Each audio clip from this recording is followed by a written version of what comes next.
ঈদ মানেই আনন্দ, ঈদ মানেই নতুন পোশাক। আর আমাদের দেশের মুসলিম পুরুষদের ঈদের পোশাকের কথা ভাবলেই প্রথমে আসে পাঞ্জাবির নাম।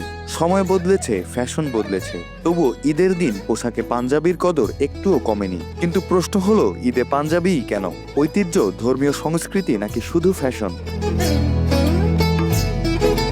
ঈদের দিন সকাল থেকেই দেখা যায় ঈদগাহমুখী মানুষের ভিড়। বাহারি রং আর নিপুণ নকশার পাঞ্জাবিতে ভরে ওঠে ঈদের জামাত। ছোট্ট শিশু থেকে শুরু করে তরুণ কিংবা বৃদ্ধের কাছেও ঈদের পোশাক বলতে প্রথমেই উঠে আসে পাঞ্জাবির নাম। পাঞ্জাবি হচ্ছে বাঙালির ট্রেডিশনাল পোশাক। পাঞ্জাবি ছাড়া ঈদ তো কল্পনাই করা যায় না। ঈদগাহে যখন আমরা যাব তখন পাঞ্জাবি পরেই যাব, এটা প্রত্যেক মুসলমানের ইচ্ছে থাকে।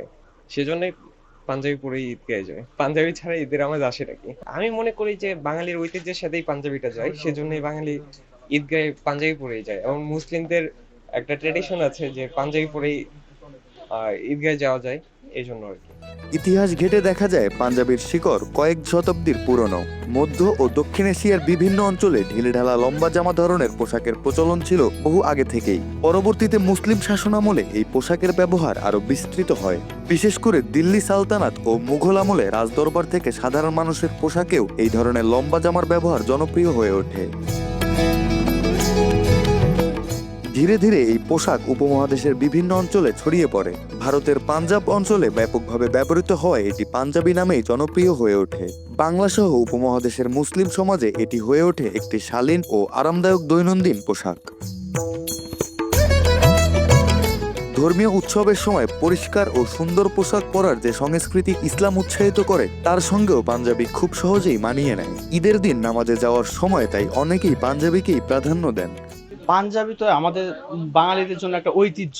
যেহেতু আমরা মুসলিম, আমাদের ঈদের নামাজ পড়তে গেলে পাঞ্জাবি অবশ্যই প্রয়োজন। যখন সবাই মিলে একসাথে, বন্ধু বান্ধব, বাবা ভাই সবাই একসাথে যখন একই রকমের পাঞ্জাবি পরে আমরা ঈদের নামাজ পড়তে যাই, তখন আমাদের ভিতরে একটা অন্যরকম আমেজ কাজ করে, যেটা অন্য কোনো সময় আমরা পাই না। আর পাঞ্জাবি তো পুরুষের একটা অন্যরকম একটা পোশাক, যেটা দিয়ে আমরা আমাদের নিজেদের সৌন্দর্যকে প্রকাশ করতে পারি। পাঞ্জাবি পরলে যে কোনো ছেলেকে এমনিতেই সুন্দর লাগে। ট্র্যাডিশন হিসেবে বলেন বা অ্যাজ এ মুসলিম কান্ট্রি বলেন, তো এই জন্য ঈদটা পাঞ্জাবিটা যেহেতু ঈদের ট্রেডিশনের একটি অংশ, তাই আর কি মার্কেটে আসা। ব্যবসায়ীরাও বলছেন ঈদকে কেন্দ্র করে পাঞ্জাবির চাহিদা কয়েক গুণ বেড়ে যায়। বিভিন্ন ধরনের কাপড়, বাহারি ডিজাইন আর নানা রঙের নতুন নতুন পাঞ্জাবি বাজারে আসে। তো পাঞ্জাবি আসলে আমাদের বাংলাদেশিদের একটা ট্রেডিশনাল ওয়্যার হচ্ছে এই পাঞ্জাবি। তো পাঞ্জাবির কথা যদি আমি বলি, পাঞ্জাবি আপনি একদম 80 বছর থেকে বাচ্চা যদি 1 বছর হয়, তাও আমরা চাই ঈদের দিন যাতে আমার বাচ্চা বা আমার বাবা পাঞ্জাবিটা পরুক। তো সেই জায়গা থেকে যদি বলি, এখন পর্যন্ত বাংলাদেশের মানুষের পাঞ্জাবি পরার যে একটা ঝোঁক, সেটা অবশ্যই আছে। তাই তাই বলে হয়তো এখনো শত শত ব্যবসায়ীরা টিকে আছে যারা পাঞ্জাবি নিয়ে ব্যবসা করছে। ডেফিনেটলি ঈদটাকে ঘিরেই কিন্তু পাঞ্জাবির ব্যবসাটা চলে।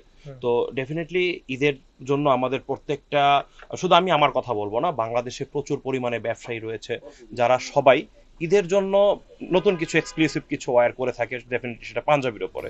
তবে অনেকের মতে এটি শুধু ফ্যাশন নয়, এখন ঐতিহ্যেরও অংশ। প্রজন্মের পর প্রজন্ম ধরে ঈদের দিনে পাঞ্জাবি পরার এই সংস্কৃতি এখনো টিকে আছে এবং ভবিষ্যতেও থাকবে।